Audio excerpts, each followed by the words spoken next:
Paper లో ఉన్న boundaries and ground లో ఉన్న బౌండరీస్ సేమ్ ఉన్నాయా? చాలా మంది అనుకుంటారు బౌండరీస్ అనేవి డాక్యుమెంట్ లో ఉన్నాయి కదా సార్, అప్పుడు కరెక్ట్ గానే ఉంటాయి కదా అని. కానీ యాక్చువల్ ప్రాబ్లం అనేది ఇక్కడే ఉంటుంది. Survey number, plot number correct అయినా బౌండరీస్ మిస్ మ్యాచ్ అయ్యే ఛాన్సెస్ ఎక్కువగా కనిపిస్తూ ఉంటాయి.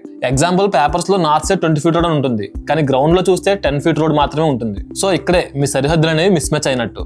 అండ్ ఇంకో ఎగ్జాంపుల్, పేపర్స్ లో 165 square yards ఉంటే గ్రౌండ్ లో 150 square yards మాత్రమే ఉండడం. దీనివల్ల ప్రాబ్లం ఏంటంటే సేల్ డీడ్ లేదా టైటిల్ డీడ్ లో రాసిన బౌండరీస్ అనేవి యాక్చువల్ సైట్ లో ఉన్న బౌండరీస్ తో మ్యాచ్ అవ్వకపోతే ఇది లీగల్ మరియు ఫైనాన్షియల్ ప్రాబ్లమ్స్ కి దారితీస్తుంది. ఇలాంటి మిస్ మ్యాచ్ కేసెస్ అనేవి రెవెన్యూ డిపార్ట్మెంట్, కోర్ట్స్ లేదా బ్యాంక్స్ దగ్గరికి వస్తే ఇష్యూస్ అనేవి క్రియేట్ అవుతాయి. బౌండరీస్ మిస్ మ్యాచ్ వల్ల ఒక్కోసారి పక్క ఓనర్స్ తో కూడా ఆర్గ్యుమెంట్ స్టార్ట్ అవ్వచ్చు. ఒకవేళ ల్యాండ్ ఏదైనా కారణం చేత కోర్టులో అబ్జెక్షన్ కి వెళ్తే surveyor records, old deeds, actual position, evidences అన్ని బేస్ చేసుకుని జడ్జిమెంట్ అనేది ఇస్తారు. అదే బ్యాంక్స్ అయితే లోన్ విషయంలో ఖచ్చితంగా అబ్జెక్షన్ చేస్తారు.